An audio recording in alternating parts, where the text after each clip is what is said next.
Boa noite, tô com o cabelo meio bagunçado. Boa noite a todos, boa noite a todas, boa noite Rick, Márcia Azevedo, Renata, ó o Marcos Aurélio aí, um dos cavaleiros de longa data, Luana, Tatá, Maria Piedade, Regina, Diva Camargo, Magna, ótimo pessoal, Cida Estrela, Verônica Aguiar, esse pessoal não larga de mim, esse pessoal me ama e tenham certeza que também são muito amados por este humilde professor que vos fala. Boa noite Marivan, boa noite Eliana, Lúcia Valente, Helena, Paulo, Marcos Aurélio.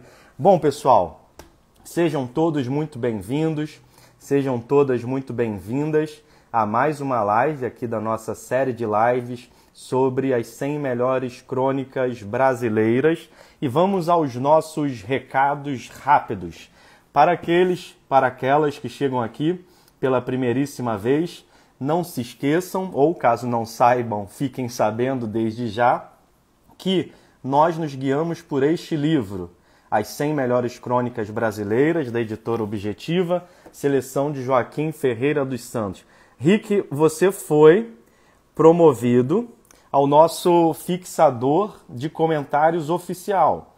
Então você, em nenhuma hipótese, poderá faltar a nenhuma das nossas lives, tendo em vista que agora você tem um cargo, evidentemente é um cargo não remunerado, é um cargo que você faz por livre e espontânea vontade, evidentemente você não se negará a fazê-lo, então você é o nosso fixador de comentários oficial. Vou eleger alguém para ser seu reserva para te dar férias ou folgas de vez em quando, mas saiba que esse é o seu cargo. Então, nós nos guiamos por esse livro aqui, é importante que vocês o tenham, para que vocês possam, claro, poder acompanhar os textos, que é fundamental.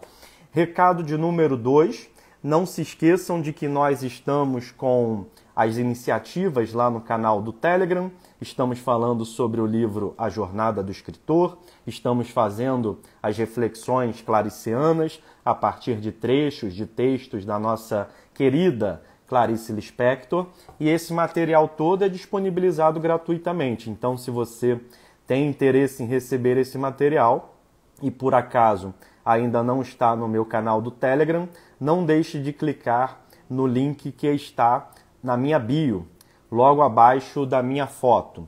Terceiro recado, não menos importante, é que nós faremos, evidentemente, esta live de hoje e regressaremos na terça-feira, ou seja, não teremos live sábado e domingo, já tem se tornado uma rotina para que nós, sobretudo eu, possamos descansar, mas na segunda-feira eu vou ter um compromisso de trabalho aí no final da tarde, eu não sei que horas que vai acabar. É possível que termine mais ou menos 8, 9 horas, não sei. Então eu não vou me comprometer a fazer uma live segunda, tá bom? Então teremos a próxima live na terça-feira. Outro recado importante, e eu preciso que vocês prestem atenção nisso aqui, é o seguinte.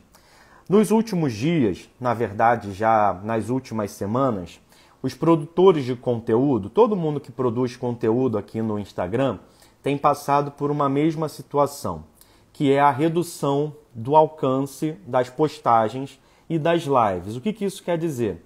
Quer dizer que quando eu faço um story, quando eu inicio uma live, quando eu posto alguma coisa no feed, geralmente eu posto os textos, né, a fotinho do texto que vai ser debatido, muitas pessoas não têm recebido isso, ou seja, o Instagram tem reduzido o alcance das postagens dos produtores de conteúdo. E isso significa dizer que menos pessoas vão ver os stories, menos pessoas vão ver o que está no feed, menos pessoas vão aparecer aqui na live, menos pessoas vão receber a gravação da live. Então, se você gosta aqui do meu trabalho, mantenha-se atento ativamente ao meu perfil, ou seja, quando não aparecer nada para você, você procura o meu nome e você mesmo vai vir até o meu perfil, ver se tem alguma live, alguma coisa no feed, os stories, porque infelizmente está havendo uma grandíssima redução do alcance. Para que vocês tenham ideia, em geral meus stories alcançavam 10, 11% dos meus seguidores. Agora eles foram reduzidos para 3%, mais ou menos. O que eu postava no feed pela manhã, aqueles posts de feed alcançavam às vezes 40%, 50%, 60% dos meus seguidores. Estão alcançando 15%, 10%. Então tudo isso é muito complicado para a gente, né? Então algumas pessoas até já vieram me perguntar se eu tinha bloqueado elas, se eu tinha feito qualquer coisa para que elas não pudessem ver o que eu estou fazendo aqui, mas não é nada disso. Na verdade, o Instagram tem feito isso com diversas pessoas, né? Eu participo aí de alguns grupos no Facebook, de produtores de conteúdo. Inclusive, teve pessoas que tiveram a loja praticamente quebrada, né? Por quê? Porque pessoas, imaginam, uma pessoa que tem uma loja virtual, né? Era o caso, essa pessoa tinha 350 mil seguidores, então um story dela antes era visto por 35, 40 mil pessoas. E agora os stories dela estão sendo vistos por 3.000, 2.500 pessoas. Então, uma pessoa que investe muito, porque isso aqui você tem que investir em anúncio, enfim, design, tem toda uma série de coisas, está sendo muito impactada por essa restrição de alcance aqui no Facebook, no Instagram. Então, fiquem atentos a isso aí, tá? Então, bom, eram esses os recados que eu tinha para dar, sem mais delongas, sem mais papos burocráticos. Vamos ao que interessa, vamos conversar sobre os nossos 2 textos de hoje. E hoje nós temos um texto do Luiz Martins, Tragédia Concretista, e em seguida A Invenção da Laranja, do Fernando Sabino. Bom, pessoal, o Luiz Martins é um escritor pouco conhecido, mas é um escritor que teve um trabalho interessante, sobretudo um livro chamado Lapa. E depois houve um outro livro chamado Noturno da Lapa. O primeiro, Lapa, é um romance que obviamente se passa no bairro boêmio do Rio de Janeiro. E depois esse livro, Noturno da Lapa, que é um livro de memórias também sobre essa mesma região, mas já contando a história, digamos, de juventude do Luiz Martins.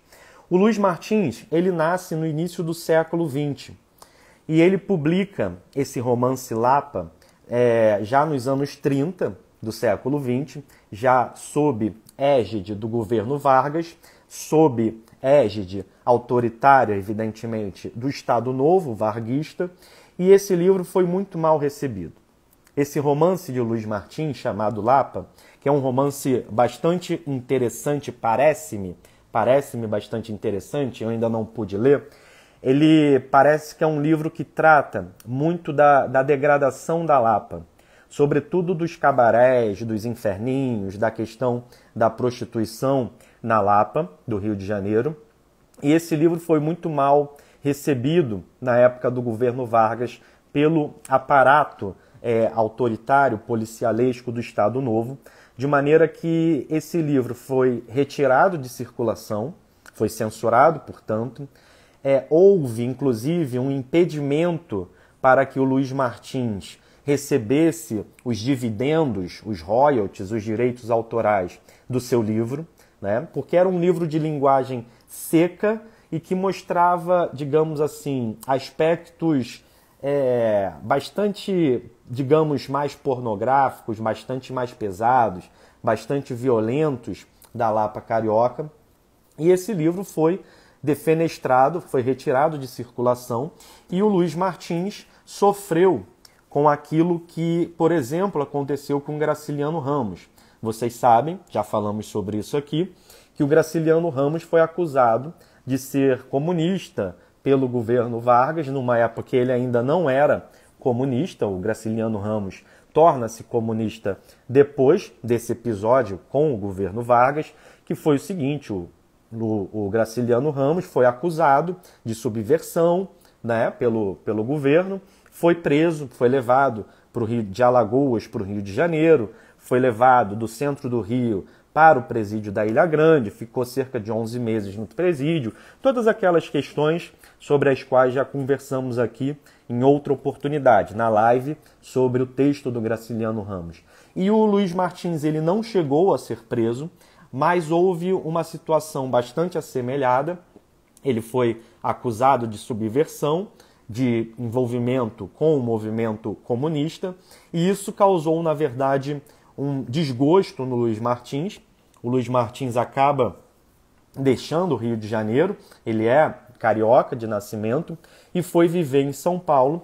Inclusive, em São Paulo, ele teve um longo relacionamento com a Társila do Amaral. Eles ficaram juntos por, me parece, 2 ou 3 décadas. Foi realmente um relacionamento muito longo. Foi aí casado com a Társila do Amaral, que era inclusive bem mais velha que ele. O Luiz devia ter cerca de 28, 29 anos, um pouco menos de 30, quando esse relacionamento foi iniciado. E aí, lá em São Paulo, ele ficou com a Társila, que era mais ou menos 20 anos mais velha que ele, e eles ficaram bastante tempo juntos. Pois bem, o Luiz Martins depois ele vai se tornar cronista de grandes jornais. Ele, durante muitos anos, durante cerca aí de 20 anos mais ou menos, ele publicou suas crônicas, por exemplo, no Estado de São Paulo, no jornal Estado de São Paulo, o Estadão, e eram crônicas que ele assinava com as iniciais apenas. Ele não assinava Luiz Martins, ele assinava apenas LM, e o Luiz Martins teve a sua carreira, a sua vida interrompida no ano de 1981. Ele, claro, por ter nascido no início do século XX, já era um senhor. Ele, numa viagem de automóvel, o carro bateu, houve um acidente, houve uma colisão, e o Luiz Martins veio a falecer. E a produção literária do Luiz Martins basicamente se dá de inúmeras crônicas que foram publicadas em jornal, textos de crítica de artes plásticas. Inclusive nós percebemos, né, a relevância da Társila do Amaral para essa produção de crítica artística, de crítica de artes do Luiz Martins, né? Afinal, foi casado com essa importante artista plástica, essa importante pintora por muitos anos, e é evidente que isso teve um grande peso, uma enorme influência sobre ele, mas é um escritor que foi sendo deixado de lado, um escritor que foi sendo esquecido. Mas eu, na verdade, como eu disse, eu ainda não li o Lapa, que é o seu romance, mas eu estou muito interessado em fazê-lo. Espero ano que vem, porque esse ano eu já não aguento fazer mais nada, já estou ficando sufocado pela imensa quantidade de coisas que eu tenho para fazer. Eu espero que ano que vem, ou quem sabe em 2022, talvez 2023, eu consiga ler o romance Lapa do Luiz Martins. E bom, e a gente, para entender esse texto de hoje, essa crônica, Tragédia Concretista, na realidade nós temos que entender o que vem a ser o concretismo. Porque se nós não compreendermos, nós não sabermos o que é o concretismo, se não soubermos, o texto não faz o menor sentido, essa que é a realidade, né? Porque afinal trata-se de um texto que faz uma crítica, uma ironia, uma sátira ao movimento concretista, que foi um movimento poético, né, da poesia mundial, mas que teve durante um certo momento, fez muito sucesso aqui no Brasil.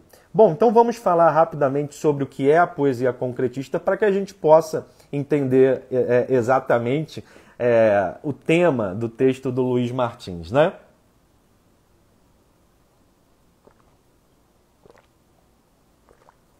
Então, a poesia concretista no Brasil, esse movimento, essa estética, começa em meados dos anos 50, com nomes, por exemplo, como Haroldo de Campos, Augusto de Campos e Décio Pignatário. Depois, vários outros poetas também vão aparecer, ou bastante integrados ao concretismo, ou produzindo poesia concreta vez em outra, por exemplo, Paulo Leminski, e era uma estética que tinha uma ideia de uma escrita espacial, uma disposição gráfica desenhada da poesia. Eu vou mostrar para vocês algumas poesias concretistas, caso alguém não saiba, que buscava abandonar o verso, ou seja, era um rompimento ou uma tentativa de rompimento muito radical com o verso tradicional, ou seja, era uma tentativa de levar às últimas consequências certas propostas de vanguardas europeias, como, por exemplo, o futurismo e o dadaísmo. E, para os concretistas, o que importava, o que valia, não eram os temas, não eram os conteúdos, não eram as realidades subjetivas ou do escritor ou do leitor. O que importava era a mancha gráfica no texto. O que é mancha gráfica? Mancha gráfica são as letras tal como elas estão impressas e ordenadas numa página. Então, o que importava era, na verdade, essa disposição da impressão.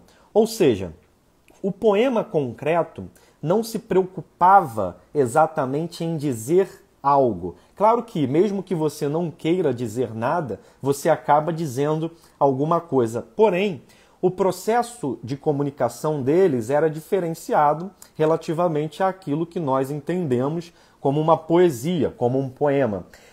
Era uma preocupação tão somente em imprimir algo no texto, ou seja, a ênfase da poesia concreta estava não naquilo que o texto expressava, nem mesmo naquilo que nós chamamos de forma, de estilo, né, tradicionalmente falando, mas sim no material bruto, ou seja, na tinta sobre o papel e também nos morfemas, nas palavras, né, nos sintagmas. Então, havia um apelo a uma outra forma de comunicação não tradicional, havia um apelo a uma suposta comunicação não verbal.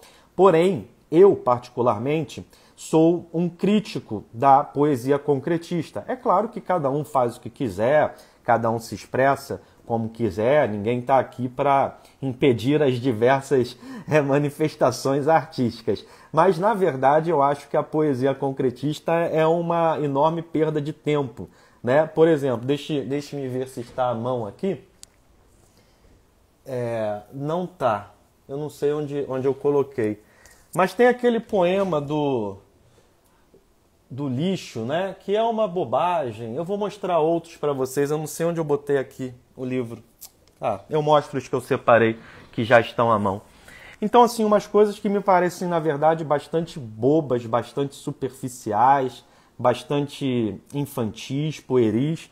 E o Luiz Martins parece partilhar da mesma opinião que eu tenho. Exatamente, a Cida coloca ali que são bem visuais, o Mr. Hope fala no poema Processo, exatamente. Então, muitas vezes são poemas que não comunicam nada. São trocadilhos, palavras justapostas, quebra de elementos como, por exemplo, a letra, ou as vogais, ou sintagma. Exatamente, Helena, lixo, luxo. É que eu queria mostrar o poema aberto para que as pessoas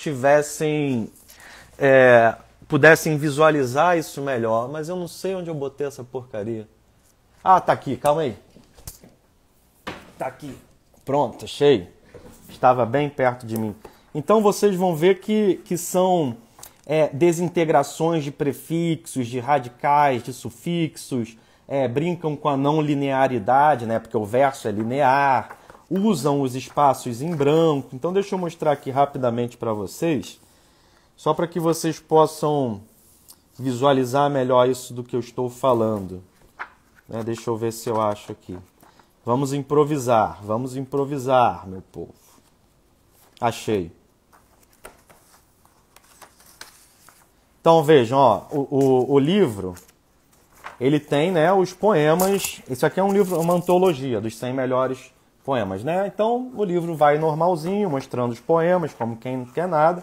Aí vejam só como é que eles colocaram o poema concretista, né? Lixo. Então, essa bobagem aqui, porque isso aqui é uma bobagem, não é um poema concretista. Aí o todo, grandão, é lixo. Só que pequenininho está escrito luxo. Esta merda é um poema concretista. Então, sejam apresentados a um poema concretista. Aí eu separei alguns outros também para vocês perceberem. Por exemplo, nós temos aqui alguns poemas do Décio Pignatari. Tá vendo? Olha como é que a disposição ela é bastante diferente de uma poesia normal. Ou esse aqui. Eu vou ler isso aqui para vocês, para vocês verem o que está escrito, ouvirem o que está escrito. Beba Coca-Cola. Babe. Aí é um espaço em branco, tá? Babe, cola. Beba coca. Babe, cola, caco. Caco. Cola. Cloaca. De uma idiotice assim, sem fim, né? Esse aqui do Haroldo de Campos. Vou ler para vocês a do Haroldo de Campos, é esse aqui, tá vendo? Então brinca com a espacialidade da página. Vamos lá, olha que coisa formidável. Cristal, cristal, fome, cristal, cristal. Fome de forma, cristal, cristal. Forma de fome, cristal, cristal, forma. Acabou. É exatamente isso. Vou ler outro. Quero ver se vocês aguentam. Quero ver se vocês são fortes, meus guerreiros e minhas guerreiras. Isso, Helena, o Arnaldo Antunes também faz alguns poemas concretos, né? Não sempre, de vez em quando ele faz. Vou ler esse aqui, tá? Esse aqui parece um pouco mais tradicional, mas vocês vão ver que não é não. É do Haroldo de Campos. Poesia em tempo de fome, fome em tempo de poesia. Poesia em lugar do homem, pronome em lugar do nome. Homem em lugar da poesia, nome em lugar do pronome. Poesia de dar o nome, nomear é dar o nome. Nomeio o nome, nomeio o homem, nomeio a fome. Nomeio a fome, de sol a sol, soldado. De sal a sal, salgado. De sova a sova, sovado. De suco a suco, sugado. De sono a sono, sonado. Sangrado, de sangue a sangue. E assim vai. Evidentemente, os teóricos, os pesquisadores vão querer explicar isso relacionando a questão as questões das teorias linguísticas do Jacobson ou, por exemplo, do Saussure, mas eu confesso que eu acho que o projeto concretista é uma forçação de barra no final das contas. Eu, particularmente, evidentemente, respeito as opiniões em contrário, mas não tenho muito apreço nem muito interesse pelos poemas concretistas. Bom, então, agora eu acho que nós podemos certamente falar da tragédia concretista, porque o que nós encontramos na tragédia concretista do Luís Martins, essa crônica, que na verdade parece mais aquela velha história sobre a qual já falamos aqui inúmeras vezes, da contrônica, né? É o conto que é crônica ou a crônica que é conto, ele está fazendo uma sátira a esse tipo de produção. E nós vemos que o poeta concretista, na visão do Luís Martins, é justamente alguém artificial, é alguém falso. E eu vou mostrar para vocês exatamente onde se encontram essas artificialidades, essas falsidades no texto do Luís Martins. Vejam como é que começa. O poeta concretista acordou inspirado. Aliás, inspiração não é um conceito com o qual o concretismo trabalha. O conceito de inspiração é um conceito, a bem dizer, mais romântico. Sonhara a noite toda com a namorada e pensou, lábio, lábia. Vejam que é justamente esse jogo de palavras, esse trocadilho que permeia a produção concretista. O lábio em que pensou era o da namorada. A lábia era a própria. Em todo caso, na pior das hipóteses, já tinha um bom começo de poema. Então, lábio e lábia, para um concretista, dá um poema. Em todo caso, na pior das hipóteses, já tinha um bom começo de poema. Todavia, cada vez mais obcecado pela lembrança daqueles lábios, achou que podia aproveitar a sua lábia. Ou seja, o próprio Luís Martins incorpora os trocadilhos. E, provisoriamente desinteressado da poesia pura, resolveu telefonar à criatura amada, na esperança de maiores intimidades e vantagens. Aqui, desinteressado da poesia pura é porque os concretistas não têm esse compromisso com uma poesia que altere o real, né? É a poética por ela própria, é a poética pela linguagem em si. Até os poetas concretistas podem ser homens práticos. Como, porém, transmitir a mensagem amorosa em termos vulgares de toda a gente, se era um poeta concretista, e nisto justamente residia, segundo julgava, todo o seu prestígio aos olhos da moça, ou seja, das moças. Ou seja, ele achava que as mulheres o desejavam por essa posição gloriosa de poeta concretista, né? Tinha que fazer um poema. A moça chamava-se Emma. Era fácil, discou. Assim que ouviu do outro lado da linha o alô, sonolento do objeto amado, foi logo disparando. Emma, amo, amas? Como? Surpreendeu-se a jovem. Quem fala? Falo, falas, falemos. Então é claro que aqui há uma crítica explícita, uma sátira a esse tipo de produção, que muitas vezes é como uma criança pintando uma folha de papel, é como uma criança colorindo uma determinada paisagem, é uma poesia que não tem maiores compromissos com a comunicação em si. Embora dizer que não tem apelo comunicacional, que a comunicação é supostamente não verbal, significa, de outro modo, dizer que há um apelo comunicacional, ainda que esse apelo não seja comunicar nada, né? Mas existe todo um embasamento teórico por trás dessa ideia de concretismo, mas é um embasamento teórico que muitas vezes leva a essa poesia, ao meu ver, mais artificializada, né? Bom, é claro que a menina faz um poema concretista em resposta, né? Basta besta. O Vanderlei coloca ali outro poema concretista, pluvial com fluvial. E, bom, o que acontece com o nosso nobre poeta concretista? Os poetas concretistas também sofrem. Afinal, ele estava apaixonado. Porque os concretistas também se apaixonam. Porque o concretismo ele não visa a passar sentimentos, né? Então ele está dizendo aqui, o Luiz Martins, o narrador, justamente o contrário daquilo que a poesia concretista se propõe, porque é uma poesia muito desumanizada, né? Que não quer expressar nem as dores, né? As paixões de seus poetas. Só que vejam o que é interessante. Ele vai, quando conhecer outra pessoa, né? Ele faz um poema, bela, bola, bala, ou seja, se terminaria com uma bala, com um tiro, mas isso não acontece. E ele vai conhecer outra pessoa. E o final é muito bom, né? Ele diz, o que traduzido em vulgar, do bela, bola, bala, vem a dar nesta banalidade, ou seja, o Luiz Martins deixa clara a posição dele. A minha bela não me dá bola, isto acaba em bala. Não acabou naturalmente. Tomou uma bebedeira e tratou de arranjar outra namorada, a quem dedicou um soneto parnasiano. Então vejam que ele troca a sua poética concretista pelo parnasianismo. E aí o Luiz Martins vai dizer, o narrador, foi a conta, casaram-se e são muito falazes. Falazes é enganador, é falso.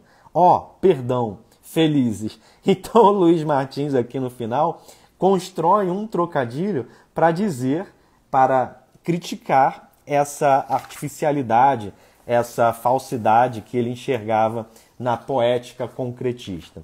Bom, então eu acho que não há, depois dessa explicação, depois de falar, ainda que brevemente, sobre a poesia concretista, maiores dúvidas, né, em relação à intenção muito clara do Luiz Martins nessa crítica. A Regina é das minhas, também não gosta de poemas concretistas, né?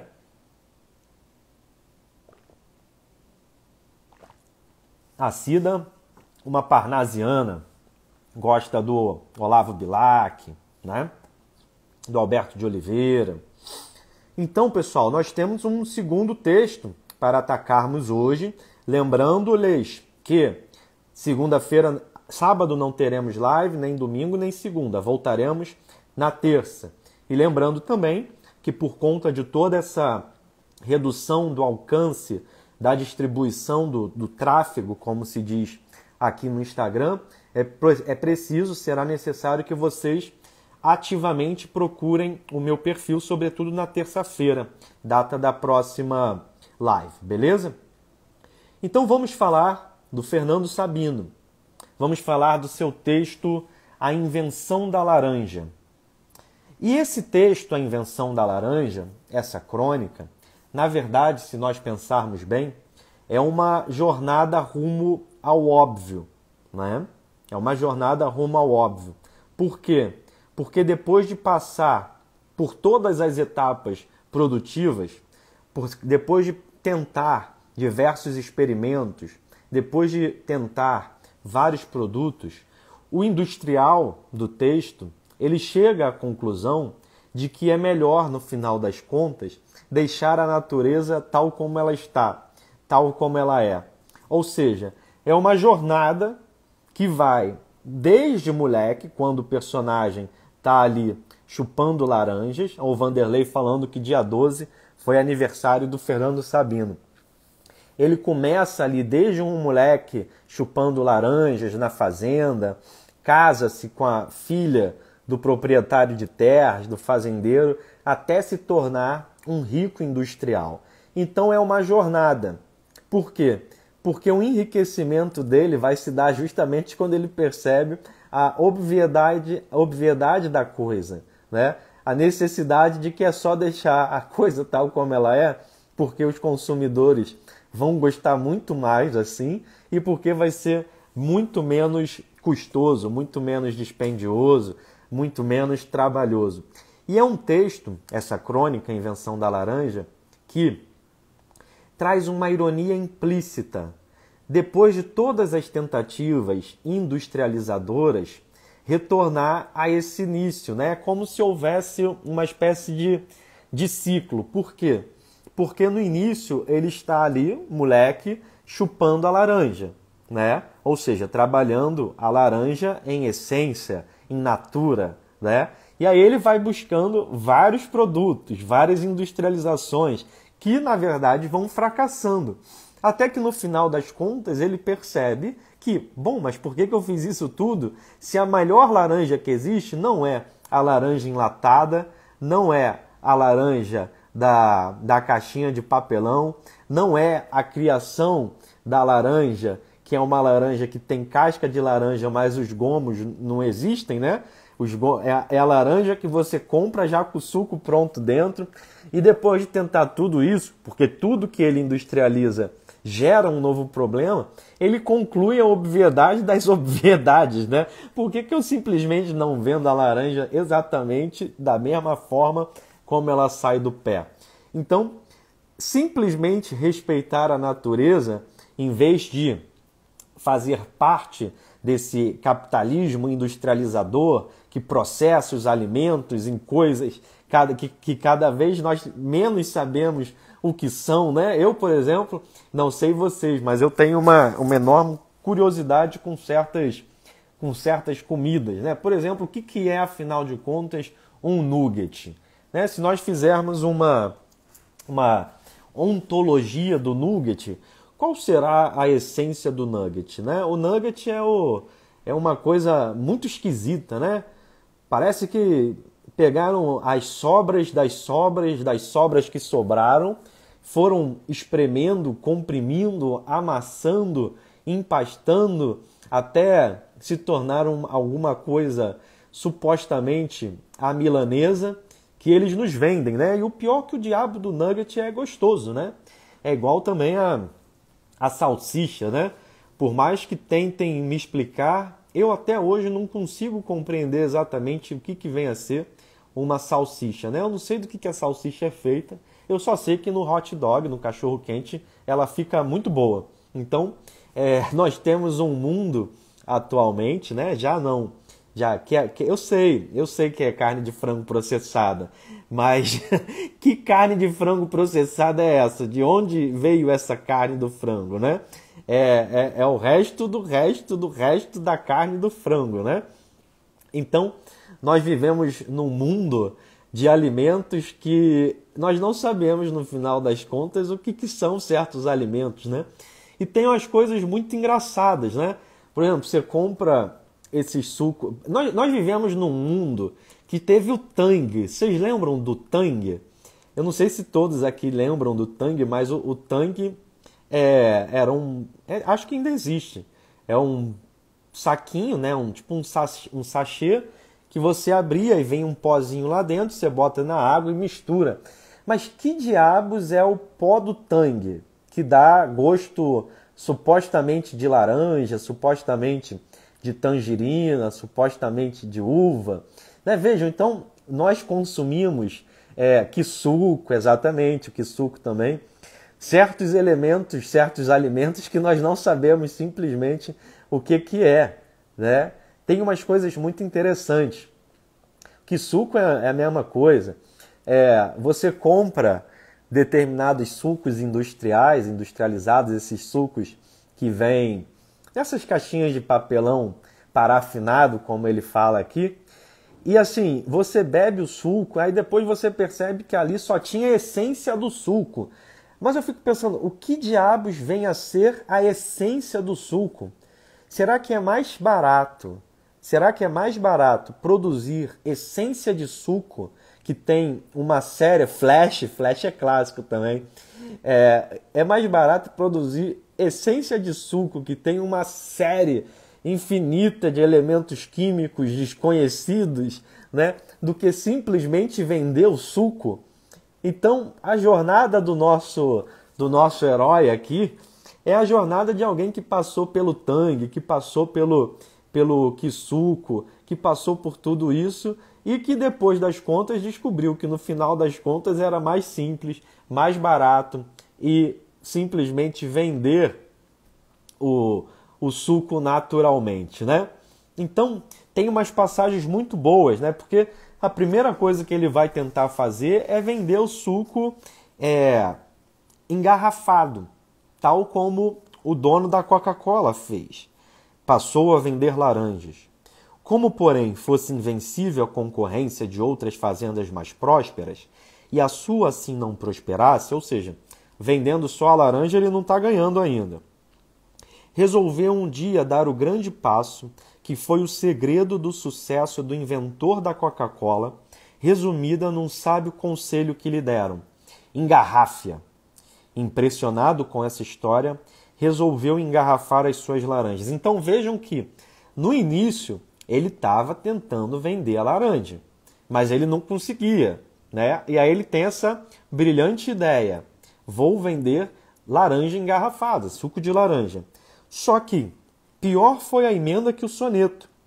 No caso, a garrafa que a própria casca. Depois de empatar todo o seu dinheiro numa moderna e gigantesca maquinaria de espremer laranjas, ou seja, é um sujeito que está industrializando o processo, que dava conta não só das suas, mas da produção de todos os outros plantadores da região, que passou a comprar. Então aqui nós já temos uma subida, uma escalada. Verificou que a garrafa não era o recipiente ideal para o caldo obtido. Não só porque o preço não compensasse, ou seja, ele ia industrializando e o processo ia encarecendo. E não só o preço não servia, não só o preço não valia a pena, como havia um outro problema. É que em todas essas tentativas que ele vai criando, o suco nunca fica tão bom, nunca fica tão gostoso quanto ele desejaria. Ou seja, no final das contas a coisa não resolve, né? Então, vejam só, ele vai engarrafar, depois ele vai, exatamente, Márcia, ele cria uma espécie de processadora, né? Então, ele vai engarrafar, depois ele vai colocar dentro de uma lata, vai enlatar as laranjas, depois, como eu disse, ele vai criar essa laranja que não tem os gomos dentro, né? Que é só o suco dentro da casca, só que de um modo ou de outro, as coisas vão dando errado. Por exemplo, aqui, mais adiante, ele diz, o narrador diz: talvez a ideia tenha nascido apenas da necessidade de aliviar o trabalho deles, ou seja, ainda tem aquele momento em que ele percebe que há um desperdício de casca, diminuindo o lixo e aumentando o lucro. O certo é que se pôs a cismar numa maneira de aproveitar tamanha quantidade de cascas. Sabia por experiência que ao consumidor desagradavam as laranjas espremidas com casca. Quando tal cisma se ligou a outra, relativa ao recipiente, e a ideia nasceu. Então imaginou, encomendou e mandou instalar uma aparelhagem completamente nova. Vejam que o tempo todo ele está cada vez mais industrializando esse processo de produção dos sucos de laranja ou, enfim, das diversas criações que ele faz a partir da laranja, né? Só que encomendou e mandou instalar uma aparelhagem completamente nova, destinada apenas a extrair o miolo da laranja através de um orifício, sem utilizar-lhe a casca. Em pouco apareciam no mercado as primeiras laranjas contendo no seu interior o suco já espremido. Mas vejam, a ideia não foi avante. Exatamente. Nada dá certo, como colocou a Márcia. Nada dá certo. Quanto mais ele industrializa, quanto mais ele processa as laranjas, menos sucesso ele tem. Para que a casca assim transformada em recipiente não murchasse em poucos dias, tornava-se necessário um beneficiamento artificial extremamente dispendioso, que garantisse o permanente frescor do caldo, como só a película natural dos gomos até então fora capaz. Então, no final das contas, não há nada melhor para o suco da laranja, não há nada melhor do que a laranja do modo que ela é feita pela própria natureza da laranja, né? Então, no final das contas, tudo que ele tenta criar é pior do que a laranja real. E aí, qual é a conclusão? Por isso que eu falei que a jornada rumo ao óbvio, a odisseia rumo ao óbvio, né? No final das contas, ele percebe que exatamente que deu muito mais trabalho e não adiantou nada, como coloca o Rick. Nada como a natural, exatamente, Helena. Veja que, embora ele não use a palavra agrotóxico aqui, como colocou a Helena, no final das contas, ele tem que usar vários beneficiamentos artificiais extremamente caros. Ou seja, esse beneficiamento artificial é justamente a química que envolve o processo. Só que no final das contas ele tem a ideia que é genial e que é, no final das contas também, muito engraçada. É a grande graça, a grande ironia desse texto do Fernando Sabino, que é o seguinte: olha, esses processos industriais não estão dando certo, não estão me levando a nada. No início da crônica, ele já havia tentado vender a laranja normal, né? E ele não conseguiu competir com os outros produtores de laranja. Então é como se ele desse um passo atrás do processo. Por quê? Porque a natureza criadora das laranjas, ou Deus, quem seja, né? Quem for, o criador das laranjas não tem a patente das laranjas, né? Então, o que ele faz? Bom, já que ninguém tem a patente das laranjas, já que a natureza ou que Deus não tem CNPJ, o que eu vou fazer? Eu vou comprar, vou registrar a criação da laranja como se fosse minha, que é uma coisa muito divertida aqui da crônica. Ou seja, a invenção dele é a laranja, no sentido que ele se torna proprietário da patente da laranja, tendo em vista que antes ninguém havia patenteado nada, né? Então, o nosso grande industrial descobre repentinamente que o suco, para se manter fresco e natural, deve ser conservado no interior dos próprios gomos. Ou seja, ele aceita que ele vai ter de ceder às exigências da natureza. E a grande ideia que ele tem é justamente essa. Já que é melhor não industrializar nada, porque só dá errado, e a natureza da laranja é a melhor coisa que existe, ele dá uma jogada de mestre, como fala a Regina. Deslumbrado com a sua invenção, correu à repartição pública mais próxima e encaminhou um pedido de patente. Eu fico pensando se isso acontecesse na vida real, né?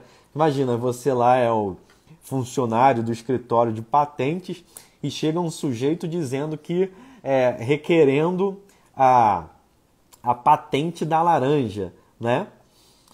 O Rick diz que tem uma empresa na Colômbia que quer patentear a rapadura. Eu lembro disso, mas é um pouco diferente, Rick. É bastante diferente na realidade, porque a rapadura é uma invenção humana.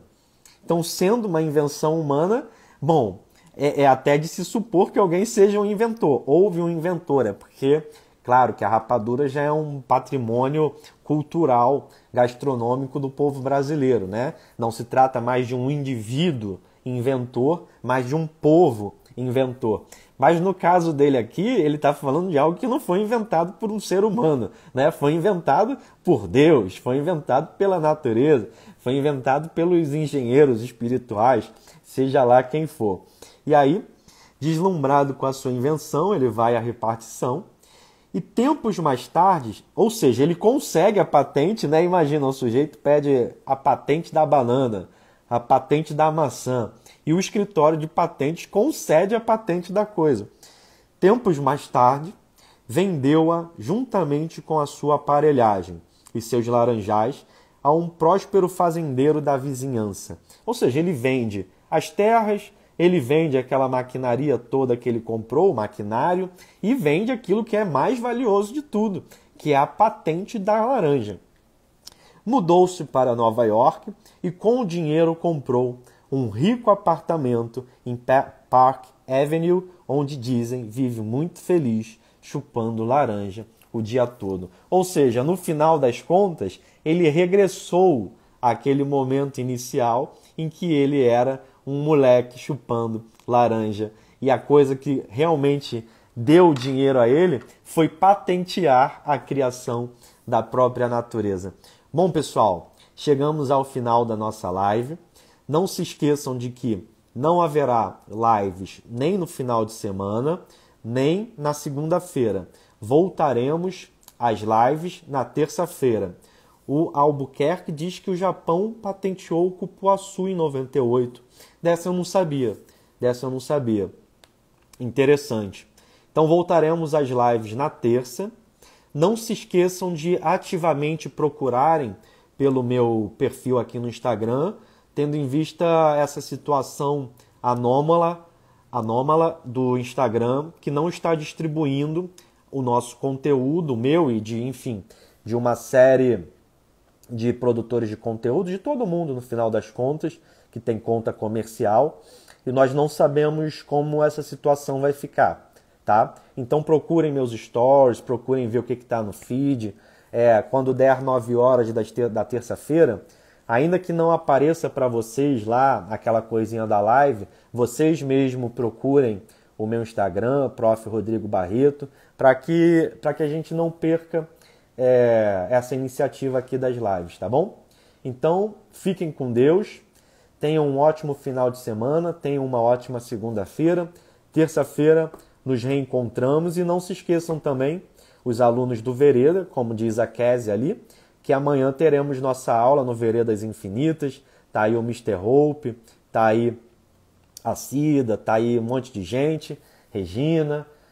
Amanhã temos nossa aula sobre Triste Fim de Policarpo Quaresma no Veredas Infinitas. Então, aos alunos do Veredas até amanhã e aos demais até terça-feira. Professora Crica, forte abraço, pessoal. Boa noite, fiquem com Deus.